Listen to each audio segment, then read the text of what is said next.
হাসানাবাদ গ্রাম পঞ্চায়েতের মনোহরপুর গ্রামে বছর 6-এর এক নাবালিকা ছাত্রীর নিখোঁজ হওয়ার খবর চাউর হয়। দীর্ঘ তল্লাশি ও জিজ্ঞাসাবাদের পর নিখোঁজ হওয়ার প্রায় 20 ঘন্টা পর এক ডোবা থেকে উদ্ধার নাবালিকার মৃতদেহ। অভিযোগ, নাবালিকাকে খুন করে তারপর ডোবায় পুঁতে দেওয়া হয়েছে। ঘটনা চাউর হতেই চাঞ্চল্যকর পরিস্থিতি ওই এলাকায়। এ বিষয়ে আমরা বিস্তারিত জানবো। এই মুহূর্তে আমার সঙ্গে লাইভ রয়েছেন আমাদের প্রতিনিধি সিরাজুল। নিখোঁজ নাবালিকার মৃতদেহ উদ্ধার হলো ডোবা থেকে। কারা খুন করেছে এই নাবালিকাকে? পরিবারের লোকজন কি বলছে এ বিষয়ে? একদমই দেখো কোন আমি তোমাকে যেটা জানিয়ে গিয়ে প্রথমেই যে উত্তর চব্বিশ পরগনা বসিরহাট মহকুমার হাসনাবাদ থানার অন্তর্গত, যেখানে হাসনাবাদ গ্রাম পঞ্চায়েতের মনোহরপুর গ্রামের ঘটনা। সেখানে বছর 6 অর্থাৎ ক্লাস 1-এর ছাত্রী, তিনি কিন্তু গতকাল সকালবেলা 9টা নাগাদ তিনি বাড়ি থেকে বেরিয়েছিলেন।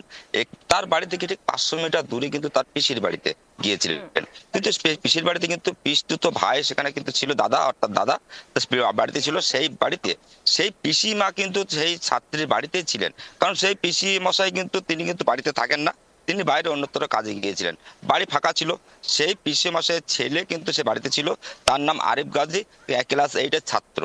সে কিন্তু বাড়িতে ছিল এবং তার বাড়িতে সেই শিশু বাচ্চাটি অর্থাৎ বছর 6-এর সে নাবালিকা ছাত্রী, তিনি কিন্তু তার পিসির বাড়িতে যেহেতু ঘুরতে গেছিলেন, সেই সুবাদে সকাল 9টা নাগাদ তার কিছুক্ষণ পরে চাউর হতে বাড়ি থেকে খোঁজাখুঁজি করে তার আর খোঁজ পায় না। কিন্তু এলাকার গ্রামবাসী থেকে শুরু করে পরিবারের সদস্যরা তারা কিন্তু বিভিন্ন জায়গায় খোঁজাখুঁজি করে, ঘোরাঘুরি করে, বিভিন্ন জায়গায় ফোন এবং আত্মীয় স্বজনের বাড়ি খোঁজাখুঁজি করে, কোথাও কিন্তু পায়। বেলা যত বাড়ায় কিন্তু চিন্তার ভাঁজ পড়ে যায় কিন্তু পরিবারের সদস্যদের মাথায়।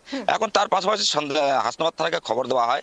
হাসনাবাদ থানার পুলিশ কিন্তু এসে কিন্তু গোটা ঘটনা তদন্ত শুরু করে এবং পাশাপাশি দেখো সারা দিন কিন্তু হাসনাবাদ থানার পুলিশ এবং গ্রামবাসী মিলিতভাবে তারা কিন্তু গোটা গ্রাম কিন্তু তন্ন তন্ন করে খুঁজেছে। অর্থাৎ দেখো এই গ্রামে খোঁজার কারণ হচ্ছে সেই বাচ্চা অর্থাৎ নাবালিকা ছাত্রীর যে জুতো, সেই জুতো কিন্তু সেই আরিফ গাজীর বাড়ির পাশে একটি পুকুরে পেয়েছিল। সেই জুতো পাওয়াতে কিন্তু সন্ধ্যের দানা বেঁধে যায়। সেই সন্ধ্যের দানা বেঁধে কিন্তু সেই পুকুরে কিন্তু অর্থাৎ সেই পুকুরে কিন্তু হাঁটু সমান জল ছিল।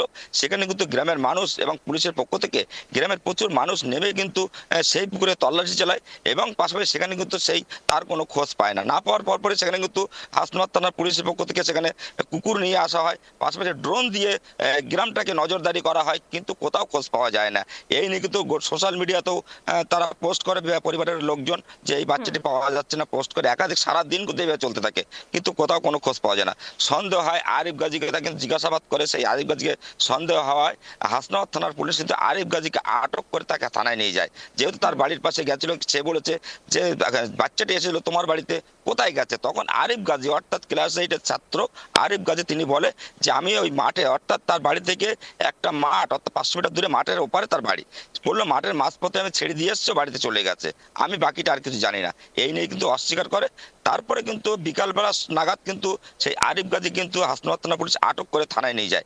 তারপরে তারা একাধিকবারে তারা কিন্তু জিজ্ঞাসাবাদ করা হয়, প্রেশার ক্রিয়েট করা হয়, চাপ সৃষ্টি করে। এর মধ্যে কিন্তু গ্রামবাসী তারা কিন্তু অনেক কাকুতি মিনতি করেছে, কোথায় গেছে, কি হয়েছে, কি আমাদের সঙ্গে সঠিকটা খুলে বল। সে কিন্তু কোনো মতেই পুরো বিষয়টা অস্বীকার করে। তারপরে হাসনাবাদ থানা পুলিশের কাছে রাত্রে অর্থাৎ গভীর রাত্রে সে কিন্তু স্বীকার করে জেরায় যে সেই শিশু নাবালিকা অর্থাৎ বছর 6 সেই শিশু নাবালিকাকে তিনি কিন্তু খুন করে বাড়ির পাশে একটা ডোবায় কিন্তু পুঁতে রেখেছে। তারপরে সেই ভোর রাত্রি কিন্তু হাসনাবাদ থানার পুলিশ এসে সেই 6 বছরের শিশুটাকে উদ্ধার করে ময়নাতদন্তের জন্য বসিরহাট স্বাস্থ্য হাসপাতালে পাঠিয়েছে। ইতিমধ্যে কিন্তু সেই তার দেহ টাকি গ্রামীণ হাসপাতালে আছে। সেখান থেকে কিন্তু ইতিমধ্যে একটু বাদেই কিন্তু স্বাস্থ্য কেন্দ্রে পুলিশ মর্গে নিয়ে যাওয়া হবে পোস্টমর্টমের জন্য। অর্থাৎ দেখা যাবে পোস্টমর্টম রিপোর্টে কি তথ্য বেরিয়ে আসে। আমি একবার জেনে নেওয়ার চেষ্টা করব তার পরিবারের সদস্যদের কাছ থেকে, তারা কি জানাতে চাইছে। দাদা, আপনাদের একটা বাচ্চা কালকে যে ঘটনা ঘটেছে 6 বছর নাবালিকা, কি ঘটনা ঘটেছিল একটু বলুন। ঘটনা ঘটেছিল উনি এই 8টা সাড়ে 8টার দিকে বাড়ি থেকে বেরিয়ে যায় ওনার ওই পিসির ছেলের সঙ্গে। এইবার আমার বাড়ির সামনে যেয়ে মানে আমাদের বাড়ির লোক বলে কোথায় যাচ্ছিস, তা বললো আমি ওদিকে যাচ্ছি। এখন যাওয়ার পরে মোটামুটি উনি সেখানে নিয়ে যায় ওনার বাড়িতে। নিয়ে যাওয়ার বাড়িতে মানে ওই বাড়ির একটু আগে এখন একটা পুকুর থাকে, পুকুরের ওখান থেকে উনি বলে তুই বাড়িতে চলে যা। বাড়িতে চলে যাওয়া, মানে ও আসতে চায় না, কিন্তু ওরে আবার কিছু দূর হাত ধরে দিয়ে যায় এগিয়ে। এইবার ও আর জানে না। এইবার ও ছেলেটা দেখে পরবর্তীতে মানে ওখান থেকে চলে এসেছে, চান করে বাড়িতে এখানে এসেছে। এইবার সব বাড়িতে খোঁজ খোঁজ খোঁজ করছে, তখন 9:20 সাড়ে 9টা বাজে। এখন খুঁজতে খুঁজতে মোটামুটি চলে যায়, যেই দেখে ওই পুকুরে দুটো জুতো ভাসছে। তখন এইবার সব কান্নাকাটি পড়ে যায় গ্রামের মানুষ, তখন ওই পুকুরে অনেকে নেমে পড়ে। অনেক নেমে পড়ে, কিন্তু কোনো তার সন্ধান মেলে না। যখনই সন্ধান না মেলে তখন এইবার ওই ওকে সন্দেহ করা হয়। সন্দেহ যখন করা হয় ওকে নিয়ে সমস্ত জায়গায় আমি ঘোরাঘুরি করি, যে ওকে অনেক রকম বলি যে বাবা স্বীকার কর, তাহলে আর তোকে পুলিশই দেবো না, কোনো কিছু করবো না, তুই আমি কাউকে বলবো না, তুই স্বীকার কর। ও কোনো মতে বলতে চাইছে না। আজ আপনি ওই শিশু নাবালিকার কি হন? আমি ওর মামা, ওই বড় বড় আব্বা আর কি, জ্যাঠা। এইবার তারপরে ওখান থেকে ওই ছেলেটা মোটামুটি বাড়ি এসে যখন স্কুলে চলে যায়, এইবার এরা খোঁজ করতে পায় না, তখন এইবার সারে মাঠ জুড়ে মোটামুটি সবাই সমস্ত সদস্য পরিবার এবং গ্রামবাসী সব খুঁজতে থাকে। খুঁজতে খুঁজতে মোটামুটি এখানে ওখানে সমস্ত জায়গায় মোটামুটি খোঁজ নেওয়া হয়, কিন্তু কোথাও তার খোঁজ মেলে না। যখনই না মেলায় ক্রমশই বেলা বাড়ে, ক্রমশই বেলা বেড়ে যাচ্ছে, তখন এইবার কিছুক্ষণ পরে ঠিক বেলা 10:30 11টার দিকে হাসনাবাদ, আমাদের হাসনাবাদ যে থানা প্রশাসন নেমে আসে, ওরা খবর পেয়ে চলে আসে মানে এই কেন্দ্র স্তরে। তখন এইবার এই মাঠ আছে, ফাঁকা মাঠ, সেখানে মোটামুটি হাসনাবাদ থানা খুব বহু রকম ভাবে চেষ্টা করে। ওখানে এডিবি ছিল, ডিএম ছিল, মোটামুটি বড়বাবু ছিল, খুব চেষ্টা করে, কোনো কিছু হয় না। তারপর ড্রোন দিয়ে মোটামুটি আবার ওটাকে মানে এ করা হয়, এলাকা জুড়ে একটা খোঁজ খবর নেওয়া হয়। হ্যাঁ, ড্রোন। তারপরে আবার সেটা হয় না বলে আবার আমাদের এখান থেকে কিছু মানুষ, আমরা সাধারণ গ্রামবাসী বললাম যে আমাদের একটা পুকুরি ব্যবস্থা করলে আমাদের এই জিনিসটা যত সন্ধ্যে আসতেছে, বেলা নেমে আসতেছে, একটু তাহলে আমাদের এটা একটা সুরা হয়। তারপরে মোটামুটি সে কুকুর নিয়ে আসার পরে খোঁজ খবর মোটামুটি সমস্ত দিকে মোটামুটি এপার ওপার করে ওখান থেকে যে রাস্তা দিয়ে গিয়েছিল মোটামুটি সন্দেহের কারণ কি? পুকুরে জুতো ভাসছিল শিশুটি। আবার কিন্তু বড়বাবু এসে বললো যে ওই পুকুরটা আবার নাবো। আবার ফের নামা হলো, নেবে তার কোনো সুরা হয় না, কিছুই পাওয়া যায় না। তখন এইবার আবার ওই ছেলেটাকে মোটামুটি ওনারা জেরা করতে করতে মোটামুটি সন্ধ্যে হয়ে গেল। এইবার কুকুর দিয়ে মোটামুটি হয়নি, মোটামুটি এখান থেকে ওনারা চলে গেল, সন্ধ্যে হয়ে গেল, ওই আরিফ গাজীকে নিয়ে থানায় নিয়ে চলে গেল। তারপর রাত্রিতে আমাদের বললো যে তোমরা থানায় এসো।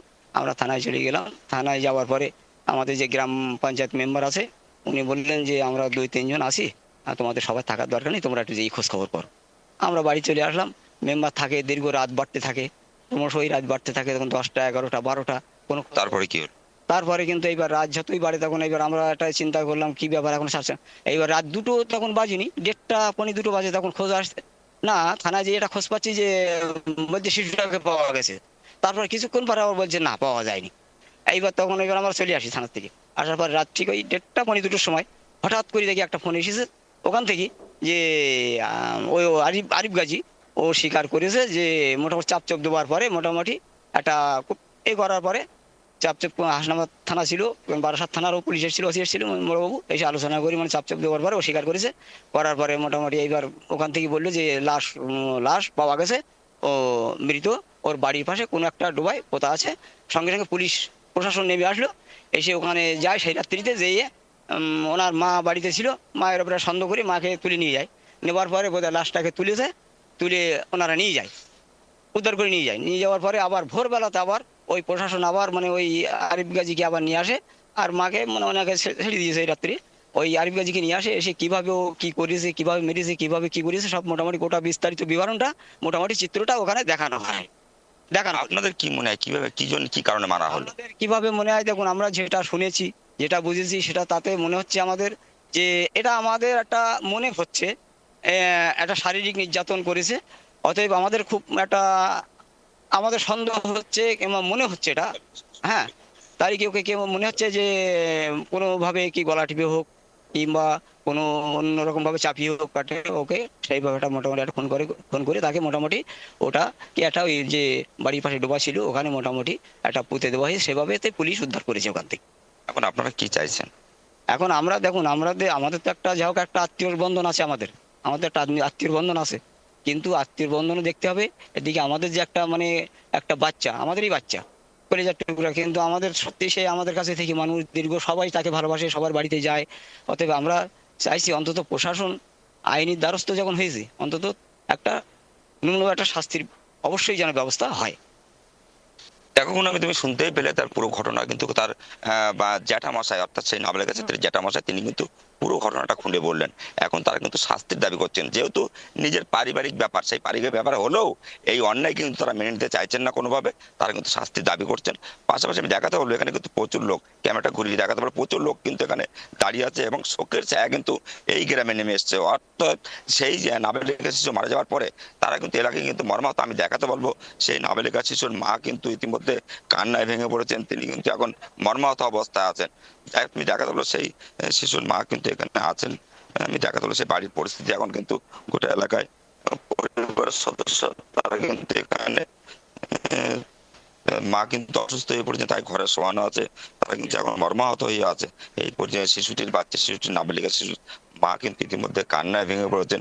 তার মাথা কিন্তু এখন সে আউট হয়ে যাওয়ার মতো অবস্থা, ব্রেন তার কাজ করছে না, সে কিন্তু মর্মাহত হয়ে পড়েছেন, একদম হততম্ব মেরে গেছেন। যেহেতু একটা শিশু নির্যাতন করে, অর্থাৎ তার জ্যাঠামশাই যেটা বলতে চেয়েছেন, শিশুকে নির্যাতন করে শ্বাসরোধ করে খুন করা হয়েছে, এটা কিন্তু কোনোভাবেই আত্মীয়তা থাকলেও কিন্তু কোনোভাবে মেনে নিতে চাইছেন না এলাকার মানুষ থেকে শুরু করে পরিবারের সদস্যরা। আমি কিন্তু দেখাতে হলে বাড়ির পরিস্থিতি তো এখান থেকে বেশ কিছুটা দূরে কিন্তু এই রাস্তা দিয়ে, অর্থাৎ আমি যে রাস্তায় যাচ্ছি এই রাস্তা কিন্তু সামনে একটা একেবারে ফাঁকা মাঠ। ধন্যবাদ ধন্যবাদ সিরাজুল, নজর রাখো।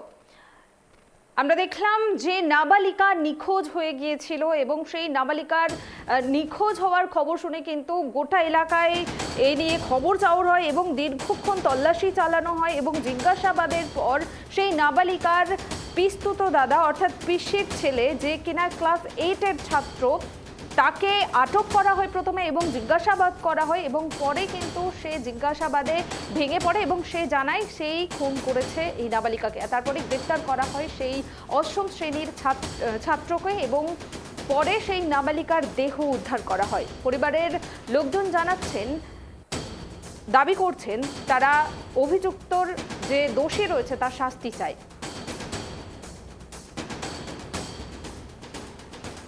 ঘটনা খেলা করছিল, খেলা করতে করতে গিয়েছিল ভাইয়ের সাথে ওদের বাড়িতে। এবার তারপরে কিভাবে অ্যাক্সিডেন্ট হয়ে গেছে, এখন তার দেহ পাওয়া গেছে ওই গর্তে। এবার আমি তো বাড়ি ছিলাম না, আমি গাড়ি ছিলাম, বাড়ি আসলাম, এখানে জানতে পারলাম, আবার যাচ্ছি এখন থানায়, দেখা যাক কী হয়।